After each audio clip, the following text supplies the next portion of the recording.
Hi, welcome to everyone's favourite segment, Mailbag, where I open my mail. Yes, I'm back at the bench. If you want to send something in, PO Box 7949, Norwest, New South Wales 2153, Australia, not Austria. Thank you very much to Andy Harvilla from Los Alamos. Should know that name. Haven't been there myself. I would like to one day though.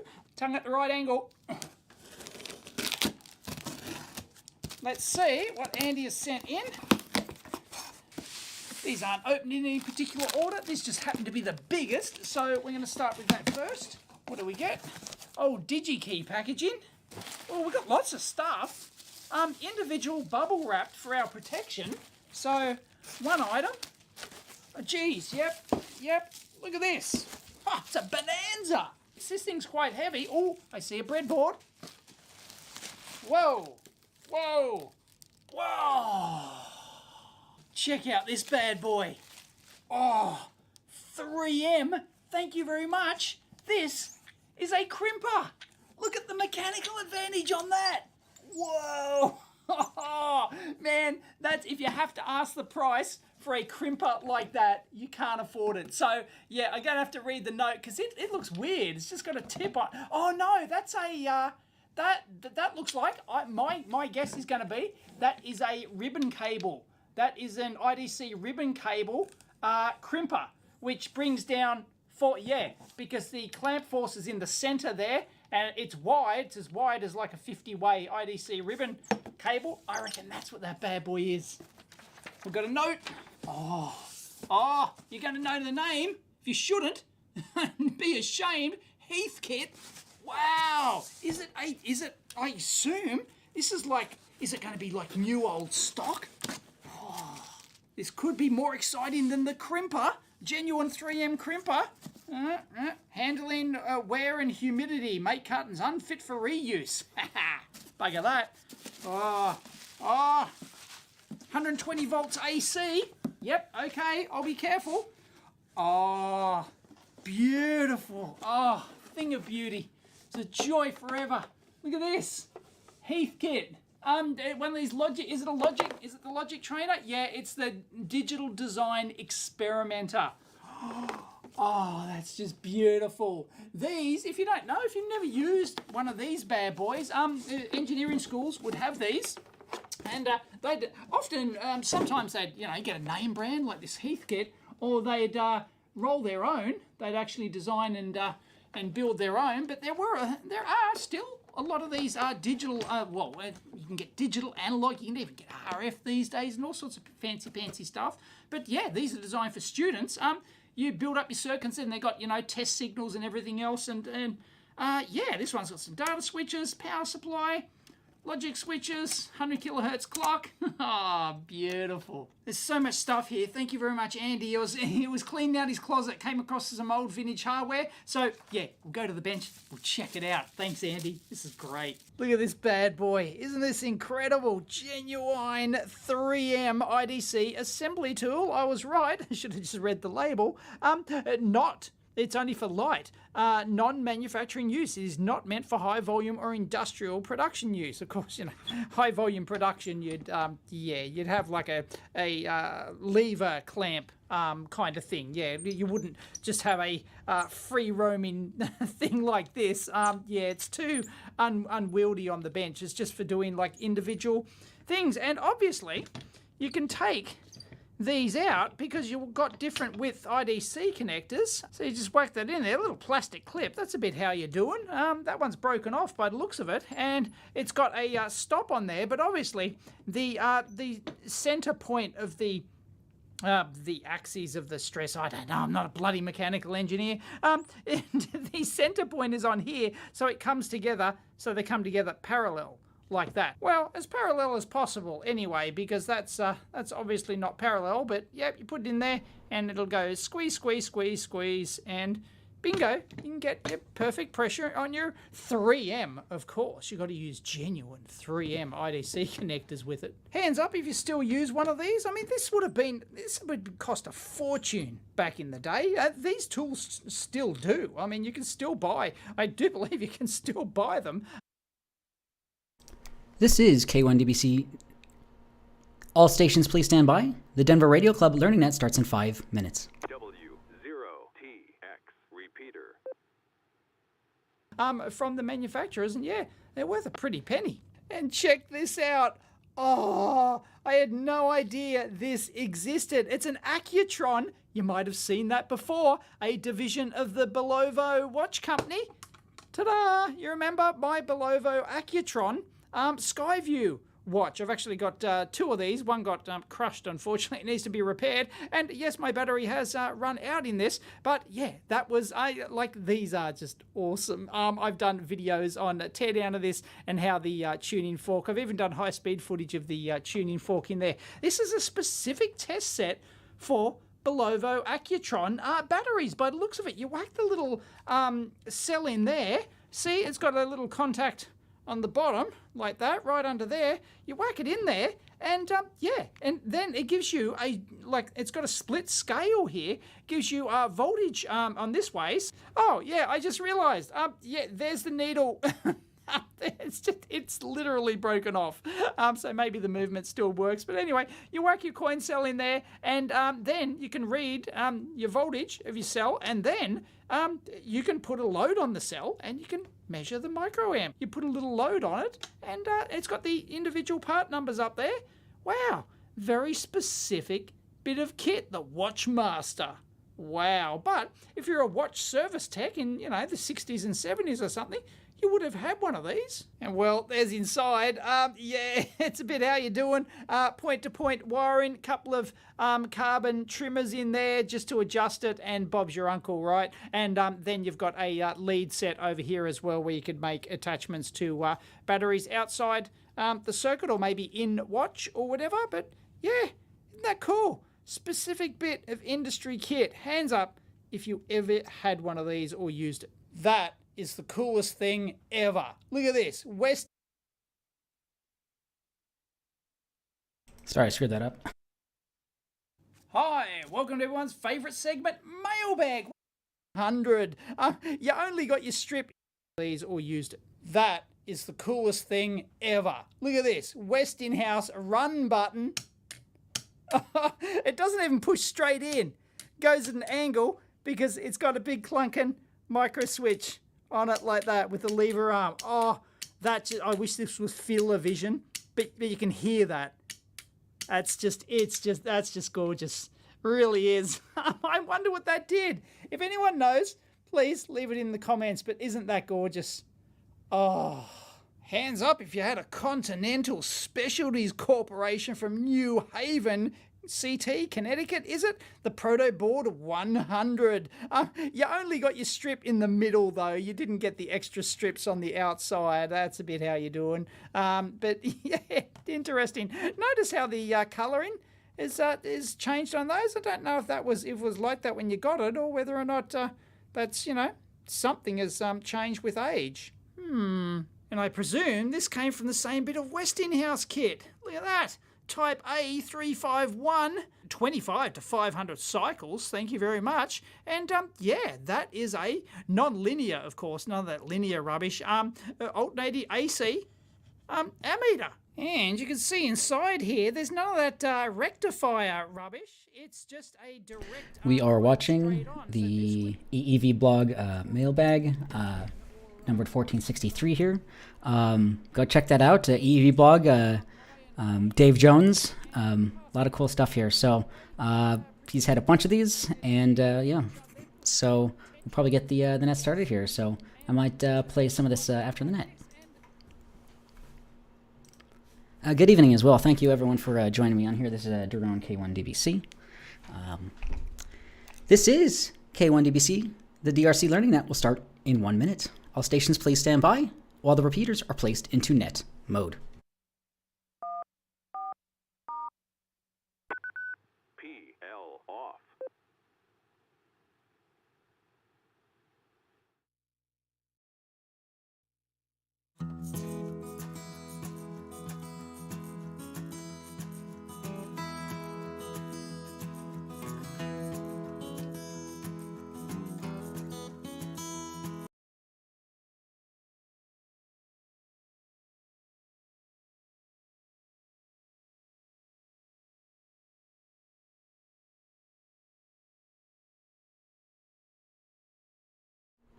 Something broke. I'm not sure what happened there. Let's try that again.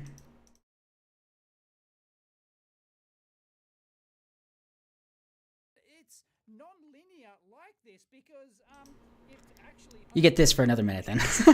Not sure what happened there.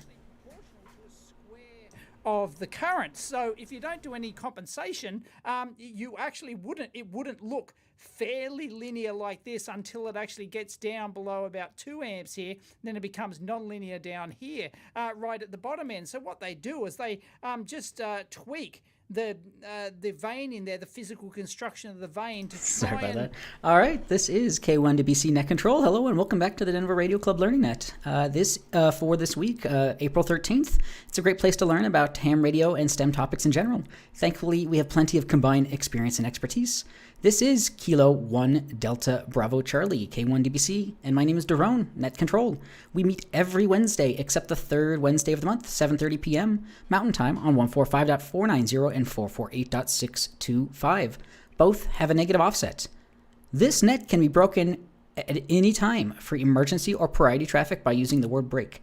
Is there any emergency or priority traffic at this time?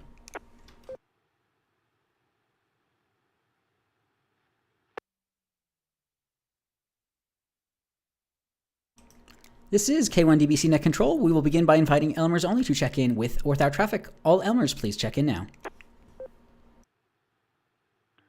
Alpha 0, Juliet Kilo, AA 0 JK, good evening.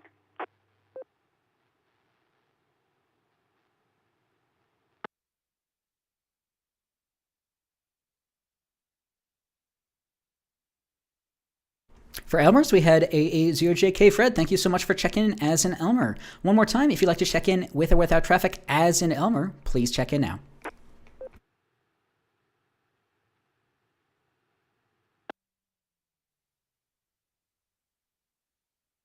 All right, all other check-ins to the net will be taken in alphabetical groups based on the first letter of the suffix of the call sign. That is the first letter after the number in the call sign. If you can, please try to use ITU phonetics for your call sign and indicate if you have any traffic or questions as you do. If your suffix begins with the letters A through M, Alpha through Mike, please check in now. Bravo Kilo Sierra, Barb in Wheat Ridge, no traffic.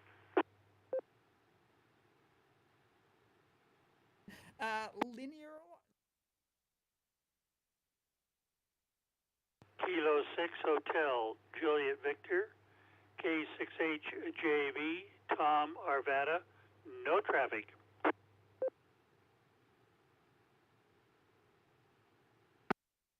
November 1, Golf Uniform Mike, Peter in Littleton.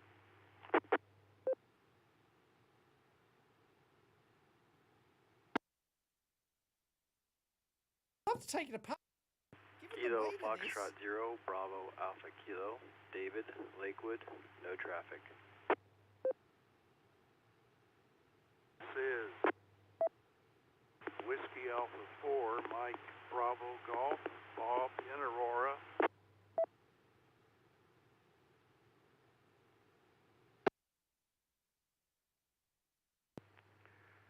This is Kilo Foxtrot 0, Alpha Whiskey Charlie, Brian, Wheat Ridge, no traffic. Double throw jobbies by the looks of it. And you can get a clock, one hertz. You know, you want to flash your lead and 1 kilohertz or 100 kilohertz. Oh, we're screaming now. And you can get negative clock as well, so you can get dual polarities on your clock. And you know, for doing your JK flip floppies. This is K1DBC Net Control. W0TX Repeater.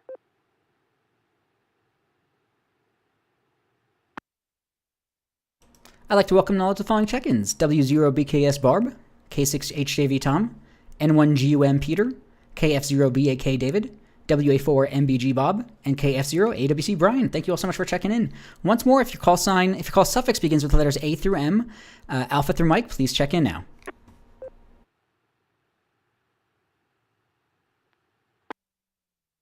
Tin plate all the way. None of that solder mask rubbish. I think that's going to be good to power up, I reckon.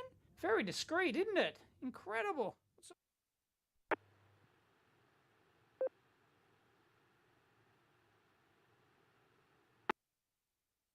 All right, this is K1DBC Net Control. We'll go and open the whole alphabet. If your suffix begins with the letters A through Z, Alpha through Zulu, and you'd like to check into the Denver Radio Club, please do so with your call sign, your name, and let us know if you have any traffic questions. Please call now. Kilo Echo 0 Sierra Uniform Mike Jonathan Lakewood. WD0 CIB, WD0 CIB, Charles and Denver, no traffic.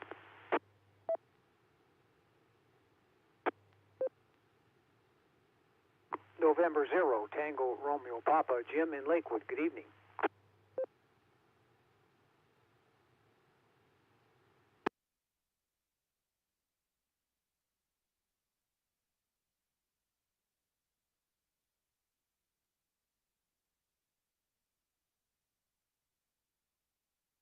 This is K1DBC Net Control.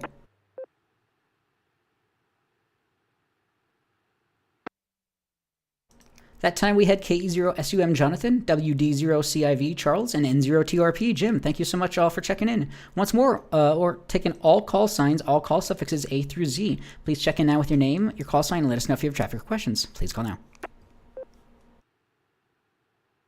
Course 7403. None of that LS or HC rubbish. Genuine old school 74. Geez, that white solder mask is Kilo real. Foxtrot 0, Foxtrot Papa India, Ron in Lakewood, no traffic now.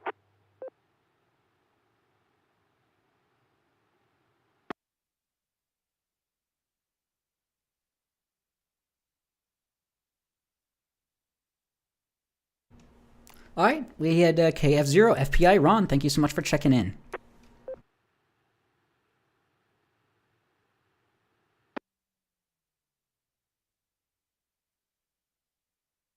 This is K1DBC Net Control. Part I skipped from the net script here is you can always contact us via email if you want, drclearningnet@gmail.com, elmer@w0tx.org, groups.io/g/ham learning net, and also youtube.com/K1DBC. So you can see some behind the scenes, some additional things here. So don't hesitate to check that out. With that, one more call. Anyone else like to check into the Denver Radio Club Ham Learning Net with or without traffic at the moment? Please call now.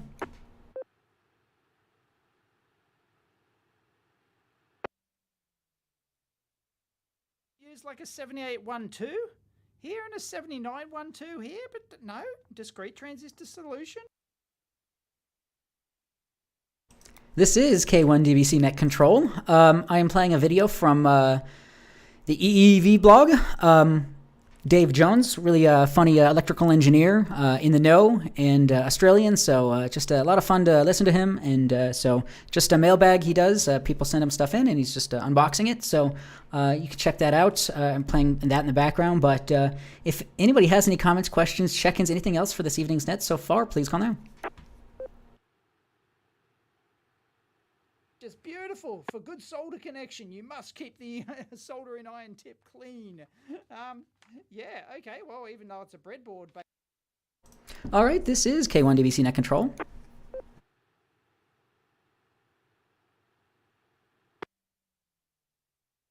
This is K1DBC Net Control. I can bring up a few things. We have plenty of time here. If anybody has any comments, questions, any other further check-ins for this evening's net, I don't seem to be indicated to head traffic, but I can bring up a few things here. But please don't hesitate. If you have any comments, questions, check-ins at the moment, please call now.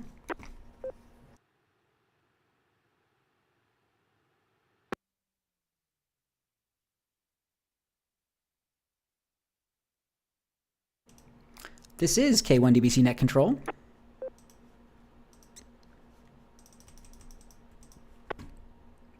Latest edition of the QST magazine was released digitally. The May edition cover picture here is pretty neat.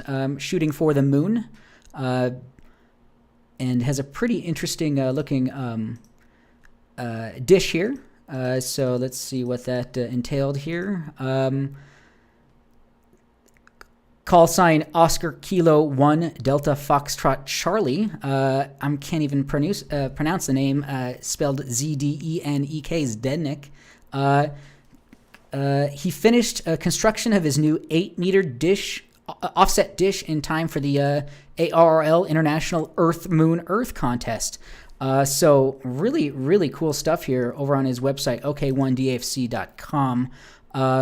Yeah, Earth, Moon, Earth. I mean, we can bounce signals off of the moon and have them reflected back towards the Earth. Very similar to how HF propagation works with the ionosphere. So, meteor scatter, airplanes, a lot of things we can bounce signals off of. So really, really cool article here, just detailing his large dish here. So really interesting stuff there. Is he in an HOA? Good question there. I can't imagine any HOA or covenant control would allow that. I have seen older dishes like this. You see them, but very old style, and definitely probably nothing any sort of a consumer electronic dish, DirecTV, or anything like that would hand out to you anymore nowadays. But yeah, this is quite a large thing here. So I'll have to see where he's from here. Very interesting. impressive antenna. Yes, indeed. Yeah.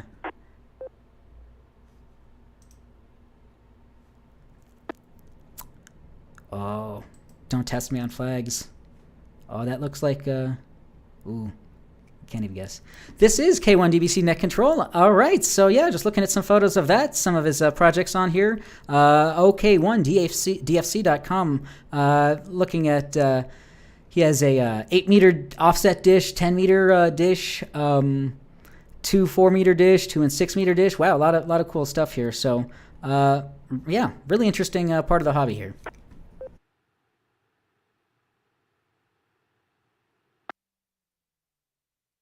All right, this is K1DBC Net Control for the Denver Radio Club Ham Learning Net. This net is for us. If anybody has any comments, questions, check-ins, anything else you'd like to bring up for this evening's net so far, please call now. Kilo Delta 0, Romeo, Quebec, November, KD0 RQN, David from Westminster, no traffic.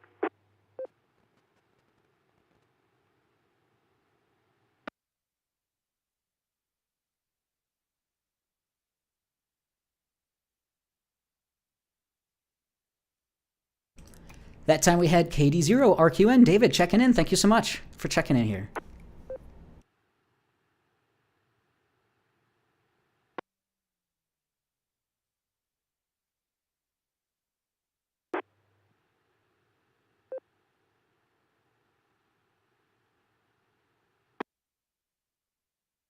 All right, this is K1DBC Net Control. If anybody has any comments, questions, check-ins, anything else so far for this evening's net, otherwise I can bring things up, so please call now.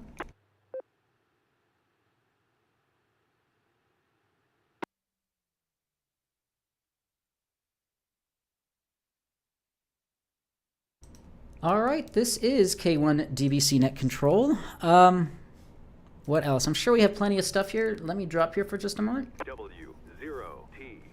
repeater.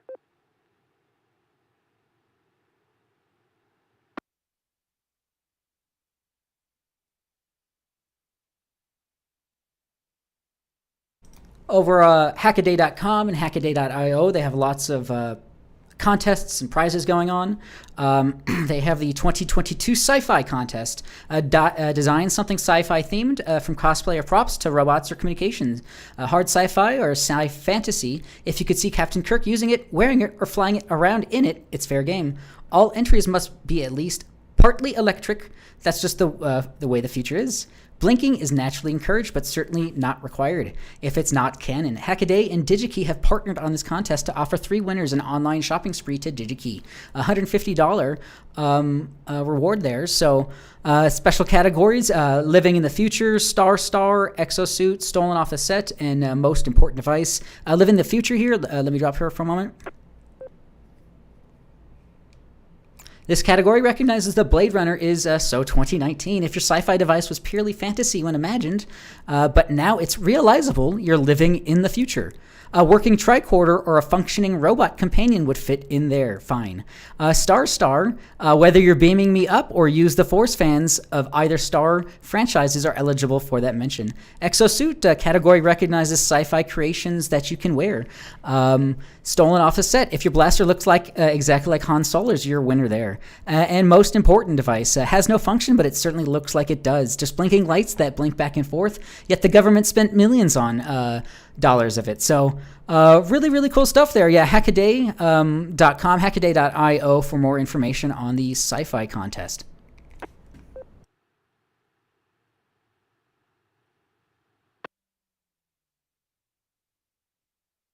This is K1DBC Net Control. I'll throw it out. Any other comments, questions, check-ins, anything else so far for this evening's net? Please call now.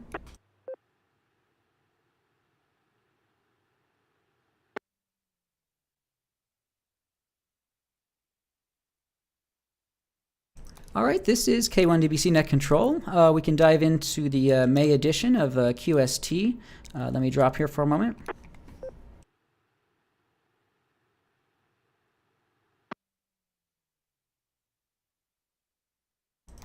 As always, Second Century, put on by the CEO of ARL, currently David Minster, NA2AA, Power of Nostalgia.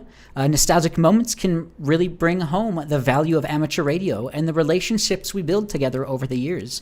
This month, he wants to share 2 events that he had the pleasure of enjoying in recently. Encourage everyone to reach out to some of those people you met earlier on in your ham career, even if it was only a few years ago, to see what they have been up to and relive those moments. So really, looks like a nice personal article here, and yeah, really interesting stuff there. So yeah, if you're a QST member, go ahead and check that out.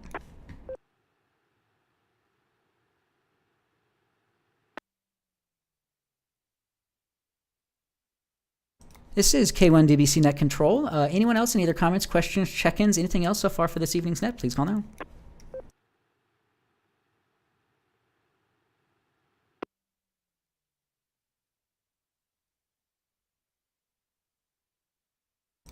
Looking back, 1972, June 1972, QST edition. Let me refresh this. There is something in the way. Let me drop here for a moment. Sorry.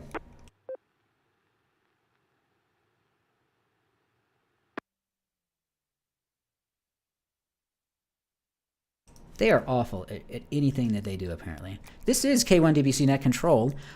Sorry, I'm just dealing with the digital edition of QST here. Just giving me some issues. Let me drop here once more.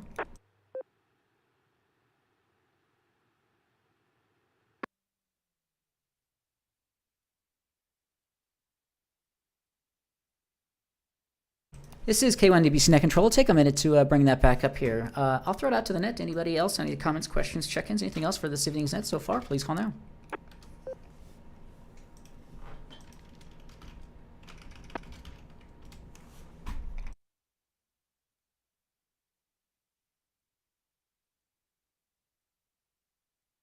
This is K1DBC Net Control. Sorry about that. Let me bring this back up here. Look back at 1972. Let's see here. Looking at a photo of an old trash can with some maybe some equipment on it. Official Journal of the ARL. Yeah, it's 1972 edition. 75 cents. An IC audio tune-up device for the blind amateur. Very cool here. Simple unit for use with the HW16 and other rigs. Really in-depth article here, but glad to see that they were even then, back then, hopefully they were understanding that everyone was wanting to get. A lot of people wanted to get into ham radio, and making things accessible is a really interesting thing there. So. Yeah, I think listening to the vibrations or something, but yeah, really interesting stuff there.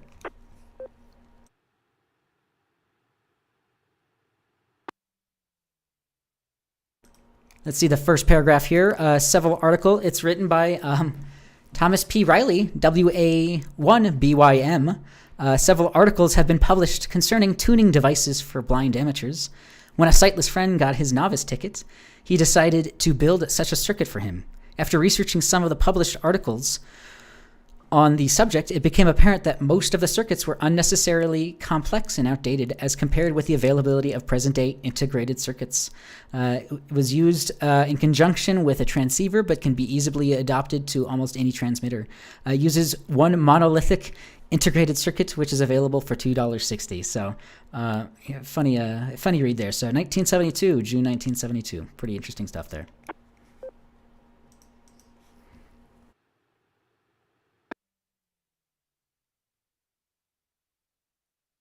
All right, this is K1DBC Net Control. I'll throw it out to the net. I'll take official check-ins if you're just tuning in.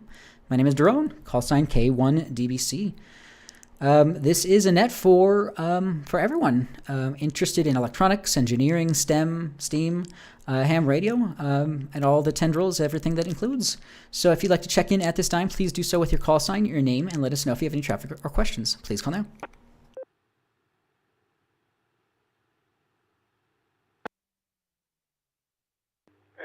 W0TX.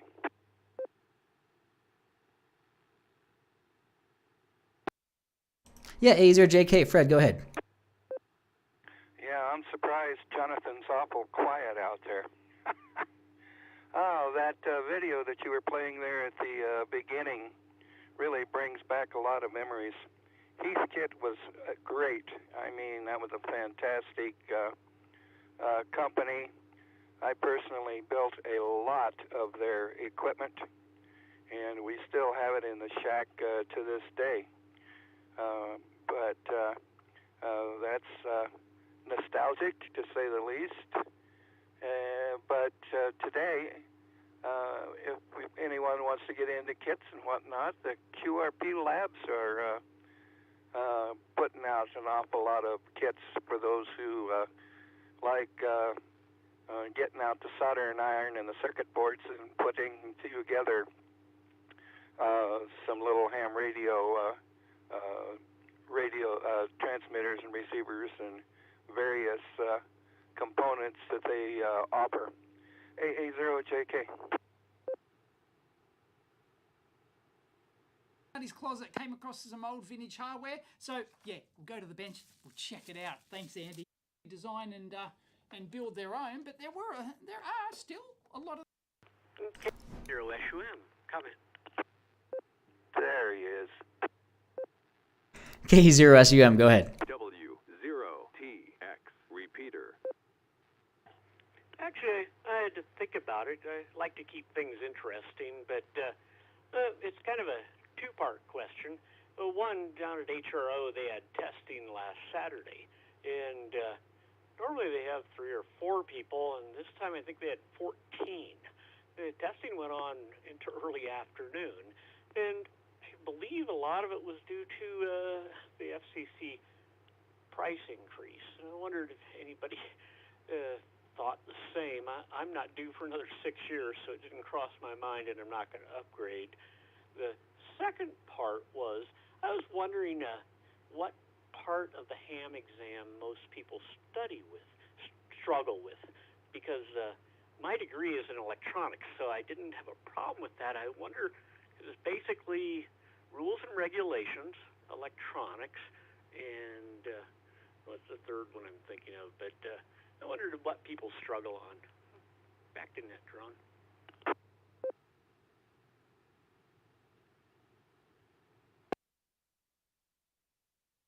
JK.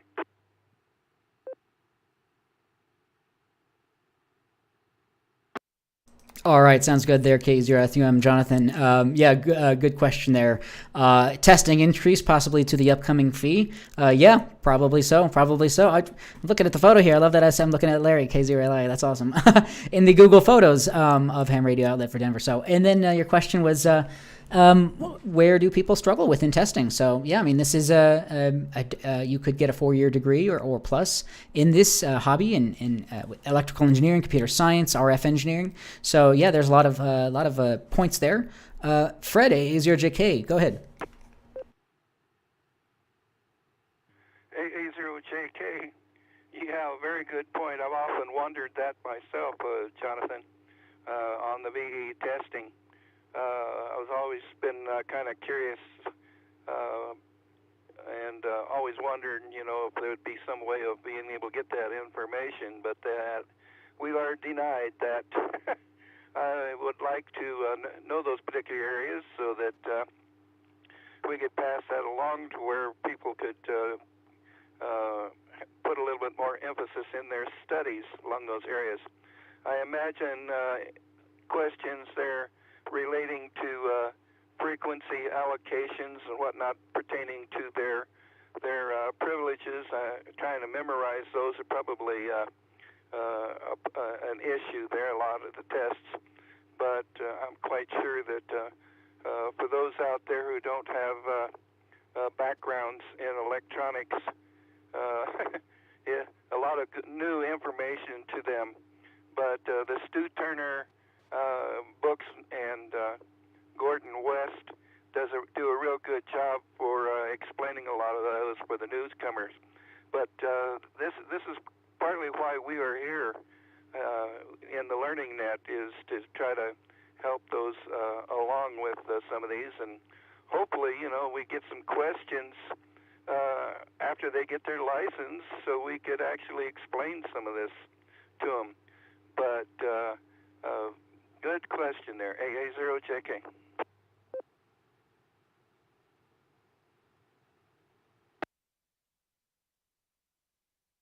I remember the last part. It's electronics, rules and regulations, and the band plan. And I think that was the one that always gave me trouble. KE0 issue.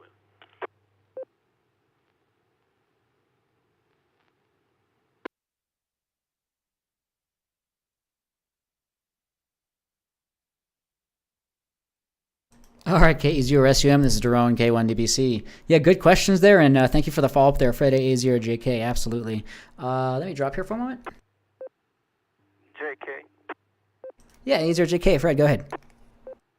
Yeah, the 19th is coming up here real quick. I know I got in on kind of here under the wire here yesterday. I renewed my license there for another 10 years. But I'm sure that that's why we're seeing a lot of people getting to the VE sessions and taking those exams and getting their licenses. So kudos to all of those who have succeeded in getting their ham radio tickets. And this has been an ongoing battle. I was paging through some old QSTs, back into the 50s.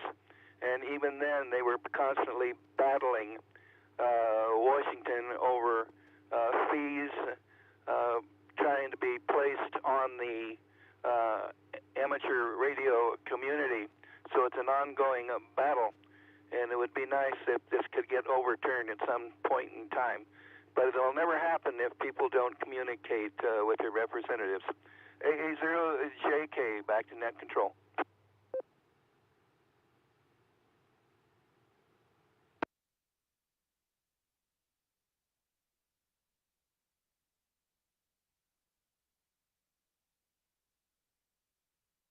All right, AA0JK, this is Daron, K1DBC. Thank you for the follow-up on that. Yeah, a lot of good information there.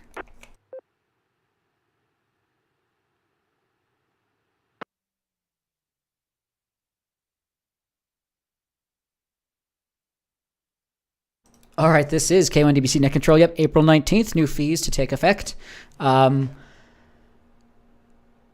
New $35 application fee, not to apply for upgrades, but for new license renewal, rule waiver, or vanity call sign. So, not too terrible.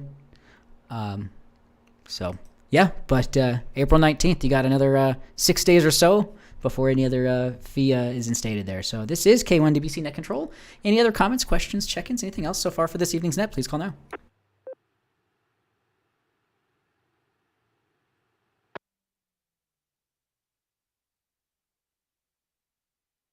This is K1DBC Net Control.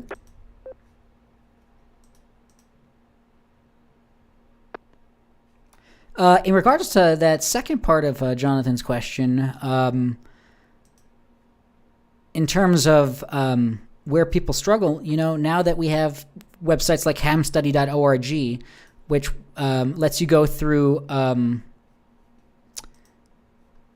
flashcards and the study questions, and it tracks everything, that what you passed, what you failed, and you'd think that a website like that would be able to potentially find the data of where people struggle generally overall, in what sections, things like that. So, yeah, as you mentioned, electronics rules and regulations, band plan, there's a lot of little things there that really only have to learn once just to commit to memory, to pass a test, etc. And then you can always look things up, obviously. But, yeah, good question there. So, yeah, hamstudy.org, if you've not used it, you can have it on your computer, on your phone. A really good way to read through the questions, take practice tests, read through flashcards. Yeah, a lot of cool stuff there. Comment? Yeah, go ahead with the comment. AA0JK. And speaking of the band plan, I'm seeing a lot here on the internet about the FCC coming down on people not operating within their limits of their license. They're finding people who are operating in the areas that they're not designated for. So don't get caught operating outside of your license's limitations. AA0JK.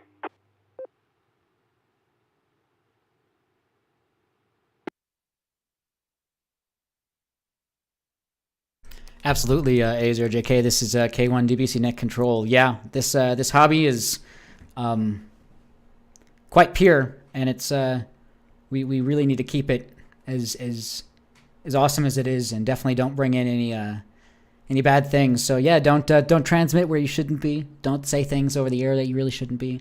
There's different etiquette for different nets, but yeah, make sure you're licensed for what you're supposed to be doing.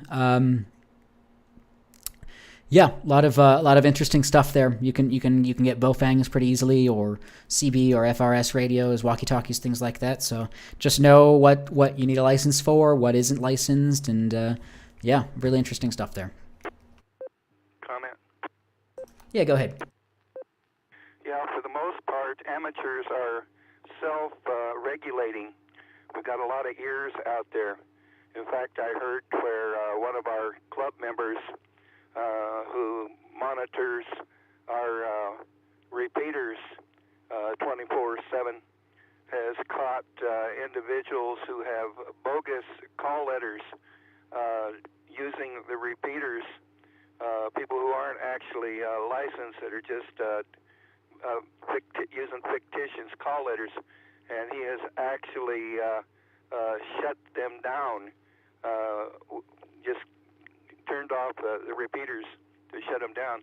I've also personally heard individuals and called them out that have gotten their radios, whether it's Bofang or wherever they got their radios, making contacts on it and questioned them and found that they were not licensed. So we are self-regulated. And if you hear of any activity like that, question them. AA0JK.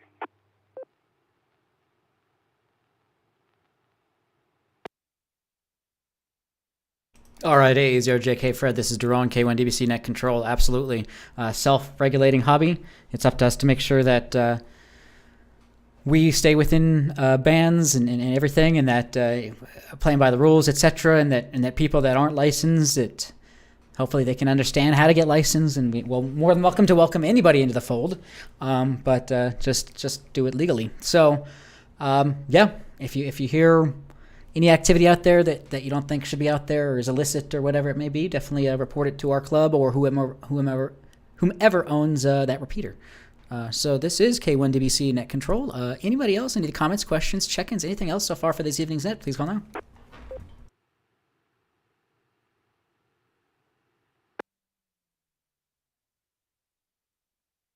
JKIV with a comment. We had AA0JK and WD0CIV in there. CIV, go ahead. Yeah, I was going to tell Fred that when we first took our test for the FCC, we had to actually answer all the questions on stone tablets, and they charged us 2 dinosaur eggs to do that.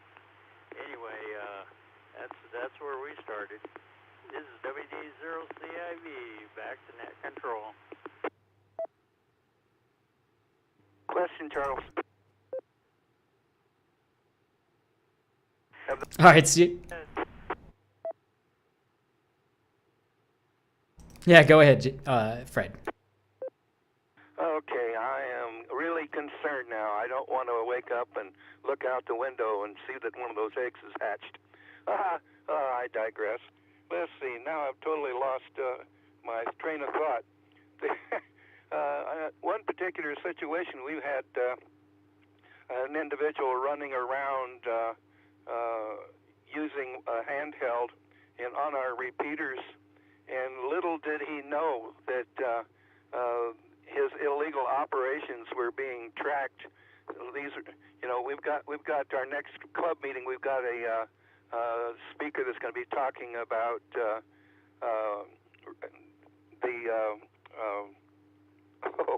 the satellites up there and the GPS technology that we've got these days. And these radios, a lot of them these days have a GPS built right into them. So for any of those people who are running around, might let them know that that radio can be tracked and they can be found. AA0JK.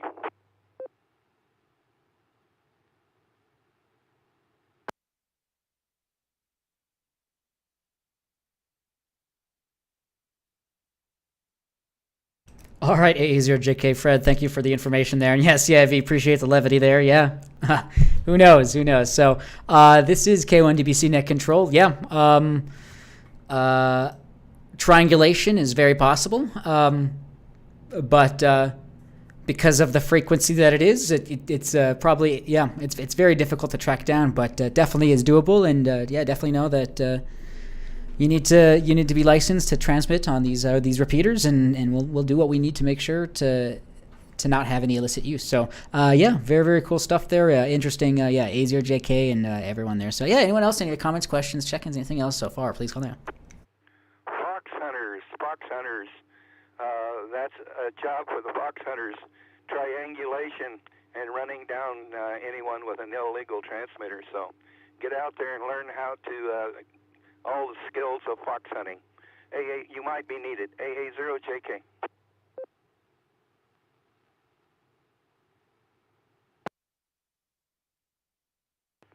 Comment, SUM. SUM, I'm glad you chimed up there. I was going to ask you potentially if you had any other follow-up on the fox hunts that you were doing here recently, but if not, yeah, go ahead. For some reason, Fred and I are on the same wavelength tonight because that just popped into my head. We had a very successful fox hunt on Sunday morning. It was designed to be a beginner hunt. So the transmitter was on for 2 minutes and off for 2 minutes, which is a different cycle, gives you more time to triangulate or decide what you're going to do.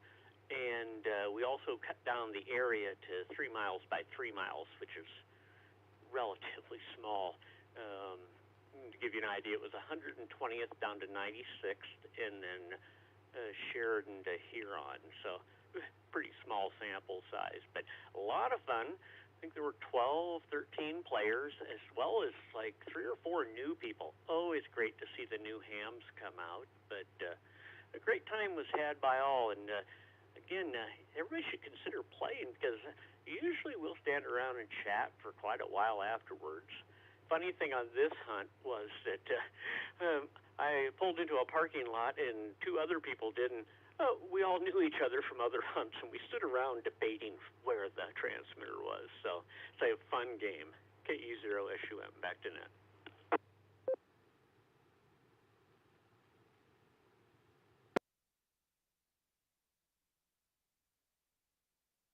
Very cool, Jonathan, KE0SUM. Thanks for the follow-up there. Yeah, I meant to visit that, but I just missed it, unfortunately. So, yeah, combination of land navigation skills. If you've ever done something like geocaching before or anything like that, it's very similar and just a lot of fun. combination of radio and yeah, land navigation skills and finding something and tracking things down. So yeah, really interesting stuff there. Thank you so much for the follow-up on that.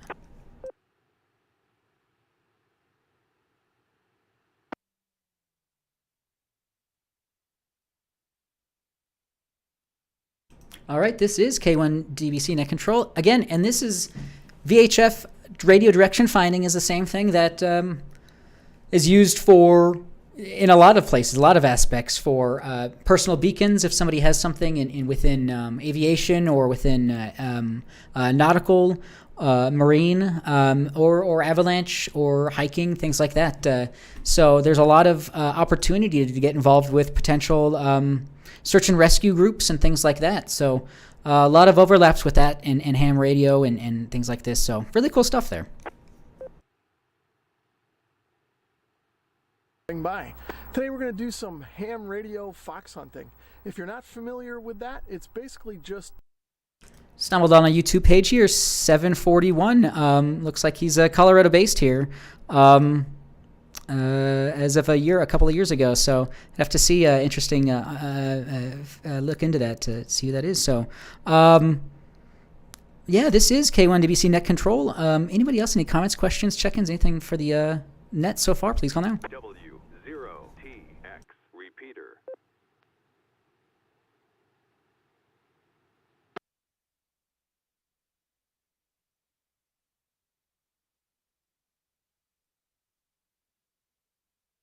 All right, this is K1DBC Net Control. We have another 20 minutes or so till the end of the net. I can bring up a couple of things here, but anyone else, any other comments, questions, check-ins so far for this evening's net, please call now.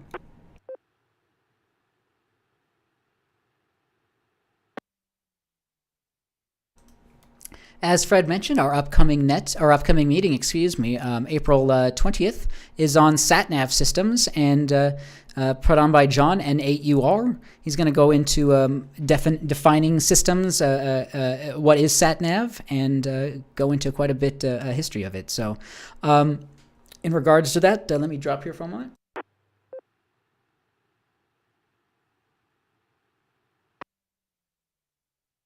Similar to that, story article over on hackaday.com. Always a great blog to read. Article written by Lewin Day on April 12th, titled Hacking an Experimental ESA Satellite. Hacking these days means everything from someone guessing your password and spamming your contacts with toxic links to wide-scale offensive cyber attacks against infrastructure by sophisticated operators backed by nation-states. When it comes to hacking satellites, though, Maurice, we'll call him, found himself tangling with some hardware belonging to the European Space Agency. As part of an event called Hack CY-SAT, hackers were invited to attack the ESA's OPS-SAT, a CubeSat intended to demonstrate improved techniques for mission control and more advanced satellite hardware. The computer hardware on board is 10 times more powerful than other existing ESA satellites and aims to take satellite technology on a new leap forward.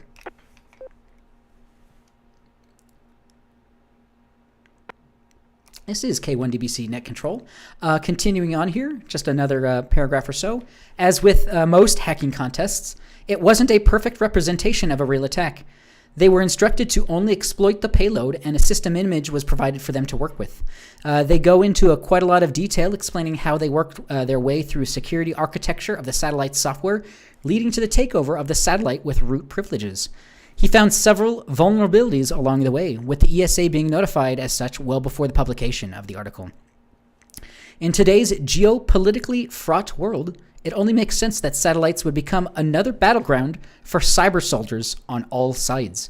Friendly exercises like Hack CY-SAT can serve as a great training for those working on satellite-embedded systems to help them shore up security while also being a useful guide for offensive operatives to hone their skills as well. They recently looked into the Amazing Bounty when eavesdropping on satellites. We were talking about that in terms of a lot of stuff. So a really interesting article here.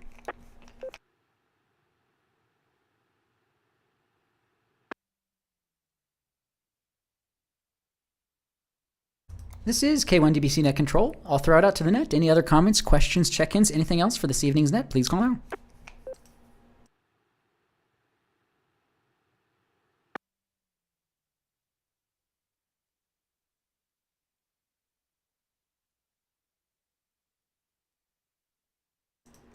This is K1DBC Net Control, reading a post here over on Reddit. Plenty of subreddits for anything that might interest you. Denver has one, for example. Amateur radio, we have one. There's another one for Arduino. So if you've ever played around with any Arduinos, somebody's put a question up here is, why did Arduinos get so expensive? So, as we've spoken about, chip shortage, a lot of things going on here. Semiconductor logistics are probably among the most complex things in our modern society. So if you buy kind of an official one, it might be a little bit more expensive than something a knockoff. People are saying it might be another 3 to 4 years before things return fully to normal, and expect hobbyist level components like the chip at the core of an Arduino to be the last one. People are mentioning NASA can't catch the chips they need. DoD can't. Arduino manufacturers at the back of the line. So, Arduinos, Raspberry Pis, a lot of the consumer electronics that we play around with. Yeah, it might be a while before we get mass quantities of it again, and or without having to pay a premium. So, interesting question on that. JK. Yeah, A0JK, Fred, go ahead. Yeah, when you get a minute there, you might bring up the field day and how people can get an opportunity there to get scheduled there for the transmitters that will be set up. What did he say, 3 of them? For opportunities to be able to operate during the field day activities. And some of the other goings on there, looking forward to field day. Even though it is just a little bit off here in a few weeks, no time like the present to start planning. AA0JK.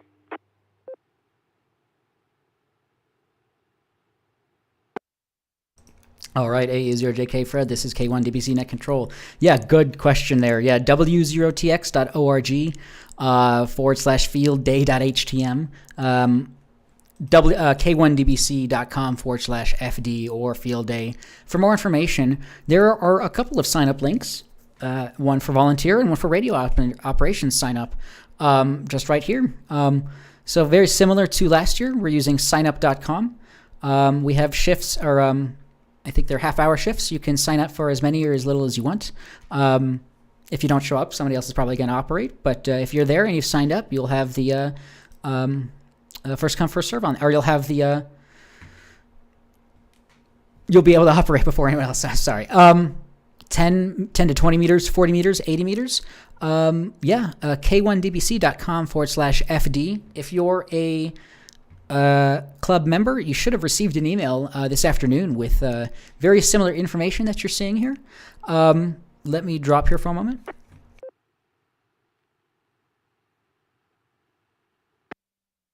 In general, field day, June 25th through June 26th, 12 p.m. to 12 p.m., Saturday to Sunday. 24-hour event. We will operate overnight. It's a free event. You can come and camp, whether it be a tent or a car or RV. We'd love to have you there. Whether you're a member or you're licensed or not, we'd love to have everyone there. So hopefully the weather is a little bit better this year. But you can sign up as a volunteer if you want for different positions. And we have a link to the event. It's taking place at the Prospect Arena, similar to last year. So please don't hesitate to come and hang out with that. We have, as a club, let me drop here once more for a moment.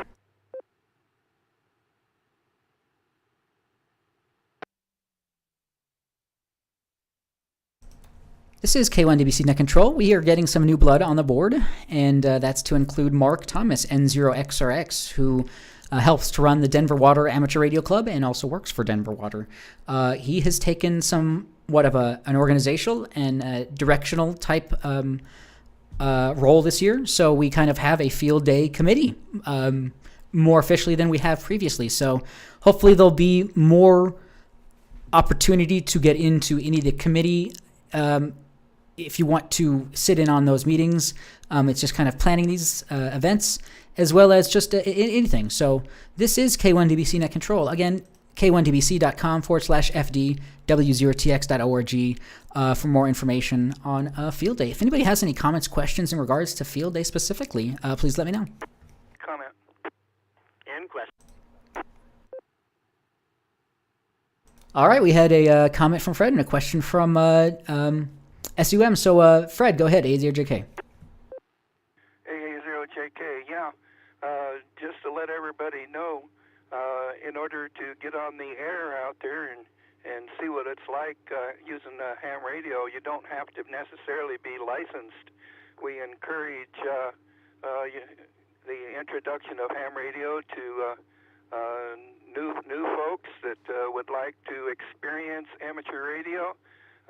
We've got plenty of licensed individuals to oversee the radios there. But if there are folks out there that would like to be introduced to the hobby, or you have some friends that have shown an interest, bring them along, and we'll give them an opportunity to get on the radio and make some contacts. We are promoting our hobby and encouraging folks to bring friends along to experience Field Day. So, AA0JK, back to net control.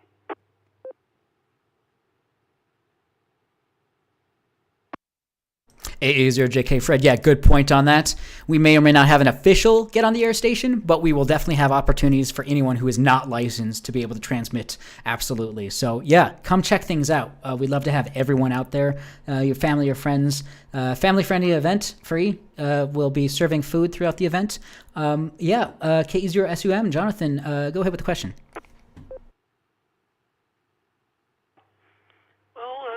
Drone, Fred, you guys have been to your Field Day. I never have, so I had a question. I'll just direct it at you, Drone. Starts on Saturday and ends on Sunday. So how long are you there? Are you there the full time? And how long are you on the air? And where do you sleep? KE0SUM.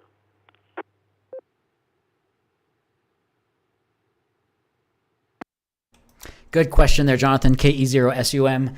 Yeah, it's kind of fluid in how that's happened, how that works. In previous years, we've been at the Chief Hosa campground, and there people, quite a few people stayed overnight in RVs, mostly.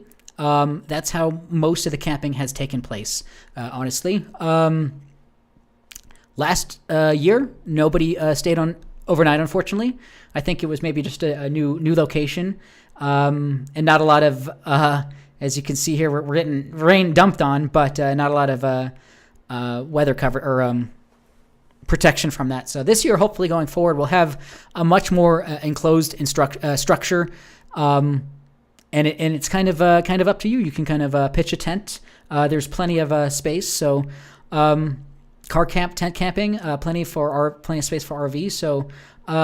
We may not have an official place to sleep overnight, whether it be in a tent or whatnot, or indoors. But we'll try to work something out. But that's kind of the logistics. It's kind of just going out into a field, going out into a park somewhere, and setting up a whole bunch of stuff. And whoever can sustain themselves overnight do and can. And we definitely encourage that. So operations have gone through. Late into the evening, probably 10 o'clock, but it's mostly been CW operations, but the radios are free and open at any given point throughout that 24-hour event. So hopefully this year I'll be staying overnight throughout the entire event, and we'll see how it goes. Really enjoy, I'm following on YouTube. When I go camping, it rains. It doesn't matter if I have a radio, but thanks, Drone.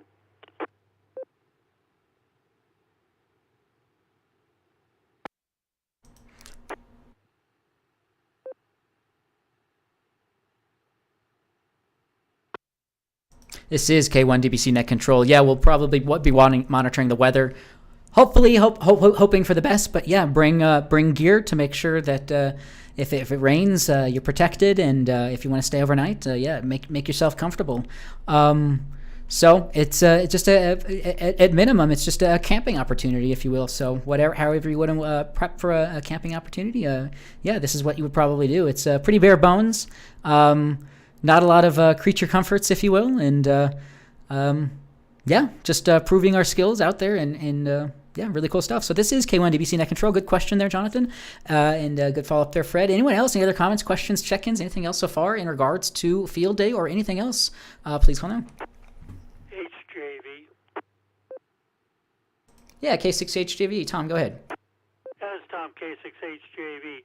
An additional comment to the dinosaur eggs. I got into my library here and picked up an old license manual.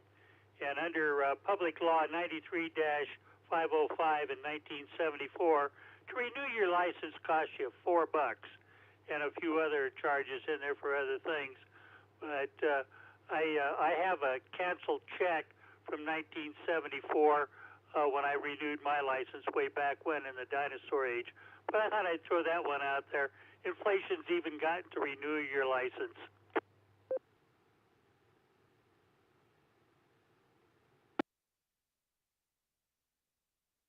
All right, good follow-up there, HJV. Yeah, that's yeah, it used to cost you a nickel to go to the movies, and you'd have 2 cents left over or something like that, or no, yeah. So yeah, definitely different costs of things nowadays, and yeah, cost of living is greatly increased, and who knows? Yeah, the financial market's quite strange at the moment. So hopefully, hoping for the best, and hopefully everyone is doing well out there and maintaining themselves. So, yeah, this is K1 DVC Net Control. Yeah, I'll throw it out to the net. Any other comments, questions, check-ins, anything else so far? Please go now. W0 Foxtrot Charlie checking in.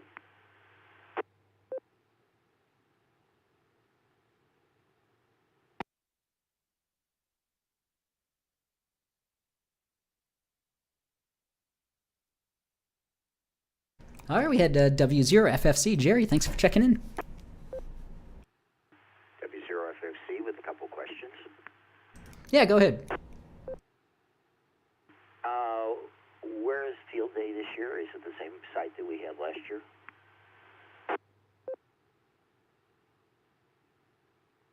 Yeah, it's going to be taking place at the Prospect Arena on at 13805 West 52nd Avenue in Arvada. Same place as last year. Are you going to be operating FT8 at all?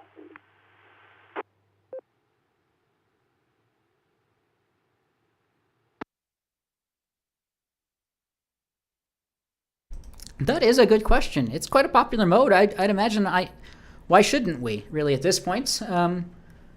So hopefully, yeah, hopefully we can set something up to get some sort of FT8 operation set up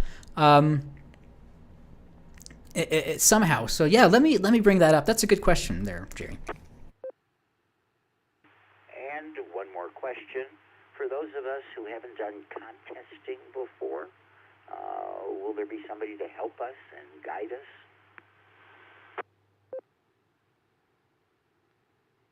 Affirmative.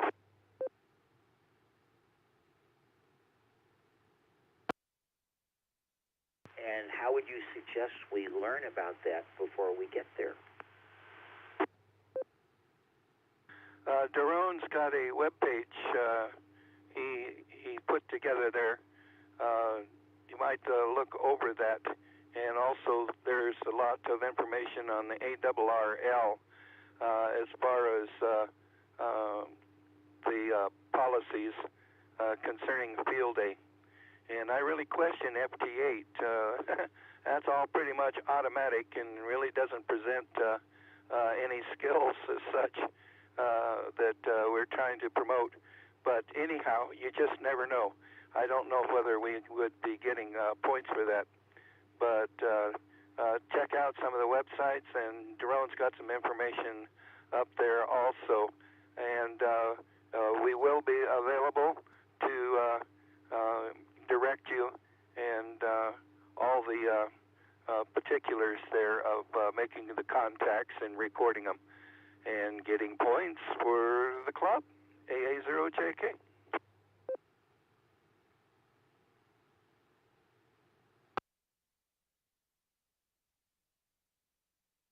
All right, this is K1DBC Net Control. W0TX repeater.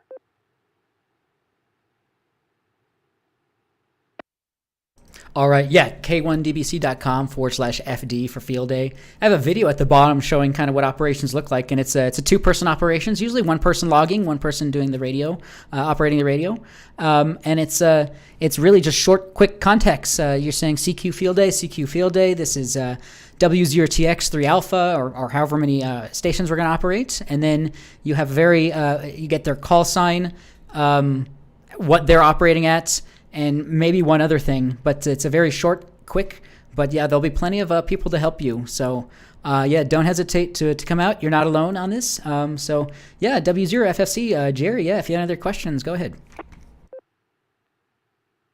That answers them for right now. What type of rigs are there going to be? Do you want more rigs, etc.?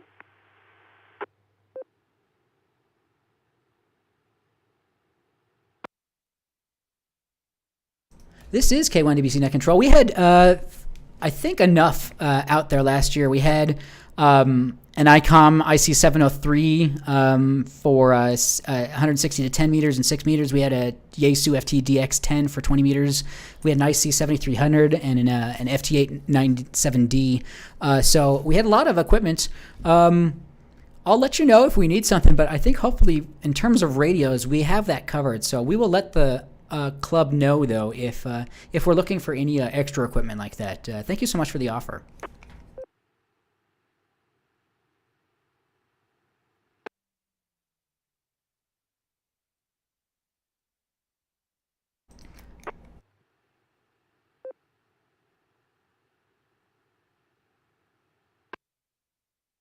We are also listed on the Field Day Locator, ARL.org's Field Day Locator.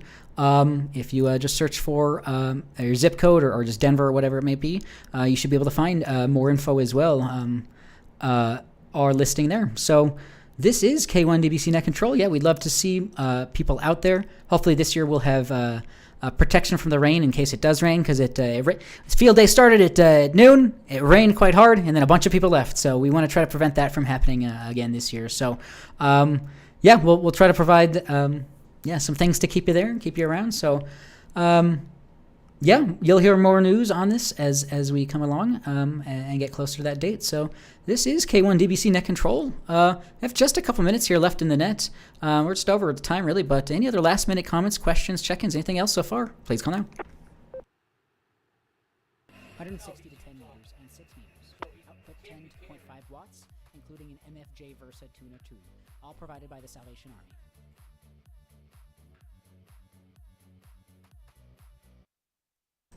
All right, this is K1DBC Net Control. Might start wrapping things up here. I'll pass some club information, and then I'll put a final call out there here in a minute. So yeah, more information, W0TX.org for more club info. Again, our upcoming meeting, April 20th, 7 p.m., SatNav Systems, presented by John and 8UR.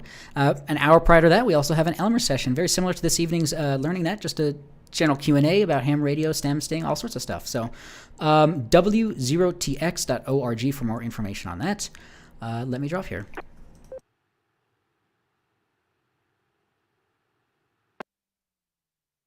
This is K1DBC Net Control. This will be the final call. Any other comments, questions, check-ins, anything else for this evening's net?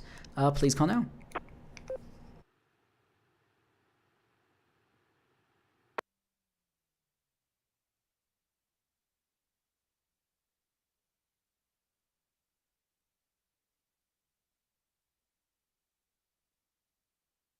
All right, this is K1DBC Net Control.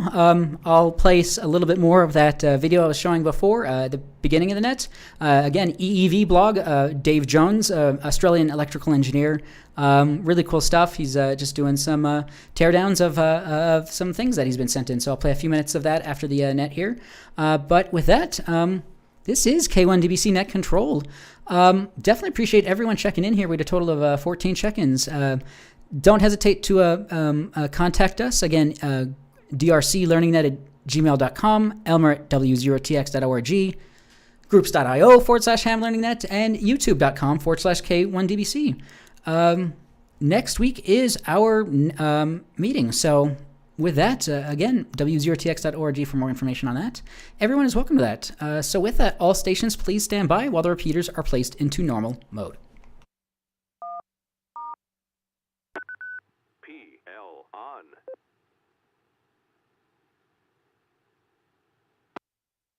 All right, this is Daron K1DBC Net Control. Again, thanks everyone for your continued participation in this net and this club. We love to have...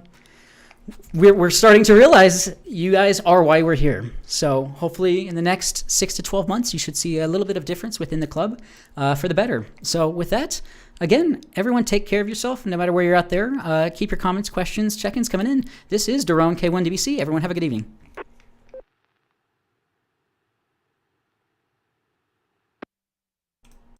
Or 7-3 and I'm clear. All right, everyone. Thanks again. We'll play a couple minutes of this this video here. Again, you can check it out on your own Look here. at that. So it must all be common ground in there. Yeah, well, we did see that giant ground plane in there with that like ground plane bodge wire going over. So yeah, there you go. And of course, we can alternate that. Hang on. It stopped flashing. Yeah, it went dimmer, but it stopped. Bueller. Okay, let's repair it. Hey, there we go. Oh, it did work. Now it's died. Oh yeah, I can smell something. Yeah, I'm going to yeah. Okay, I'm gonna leave. I'm gonna leave that off. But yeah, there you go. Cool. And there it is, beautiful, socketed, look at this. So we could actually, troubleshoot and fix this 555 timer, of course. 7403, none of that LS or HC rubbish, genuine old school 74. Geez, that white solder mask has really, let me turn the exposure. There you go, you might be able to read the chip numbers now. There you go, and a whole bunch of discrete trannies over here just driving. And that's it. So, yeah, pretty simple. There's our AC input. There's our bridge rectifier. And, yeah, I did sort of like, it just had that old sort of like burny smell to it. So I don't know whether or not that was just the transformer just releasing some of the magic smoke or not. But, yeah, you saw it. It did work for a brief period. But look at that trimmer up there. USA. Thank you very much. Postal Service returns at Matraville here in Sydney. No, I don't know why do they reship it or something? Anyway, this one's already opened, spoiler alert, because they didn't put mailbag on it. If you're going to send something here, put mailbag in the title so I don't open it until I get here. Anyway, thank you very much, Miniware. You know, the TS80 soldering iron, TS100 soldering iron. They make lots of other stuff. They've sent other stuff in. This is their new ES15 motion control screwdriver. Look at that. Oh, look. Sexy case. It's just a little bit pornographic. Look at that. I think it's a bit much. Oh, geez, that's got some heft in it. Wow. Well, you'd expect. Wow, that's really nice. Anyway, it's an electric screwdriver. Is there anything? There's got to be bits in it, right? Well, yeah, okay. The bits were in there. The end, are they magnetic? They go in nicely. They feel magnetic. Whoop. And it's an electric screwdriver. And you don't need an LCD screen for an electric screwdriver, or is that one of those OLED rubbish? Well, if you're into your stickers, knock yourself out. But let's have a squiz. Here you go. Safety instructions. We don't want to damage ourselves with our motion control electric screwdriver. What's motion control? Does that mean it has, like, you know, soft start? And does it have like a talkie thing at the end? Oh, does that mean you can put the things inside there? I'm not sure. No, that's just the pattern that they've got on there. There you go. There's all your tips. All your requisite ones. Yeah, you got your tri-wing. Yep, a couple of flatheads as well. No wucker. Just put like used crap or something like that on the invoice. So that's okay. We got that. W0TX. Geez, what's going on here? And geez, okay. It's one of these foldy things. Geez, oh, there's lots of dead tree in there. Oh, G-Tronics shop. So yeah, if you're enjoying that, check more out on his channel, EEVBlog. Really cool guy to watch. he has a podcast as well. So check him out. So with that, this is Daron, K1DBC. I guess everyone, thanks for being here this evening, and everyone have a good night.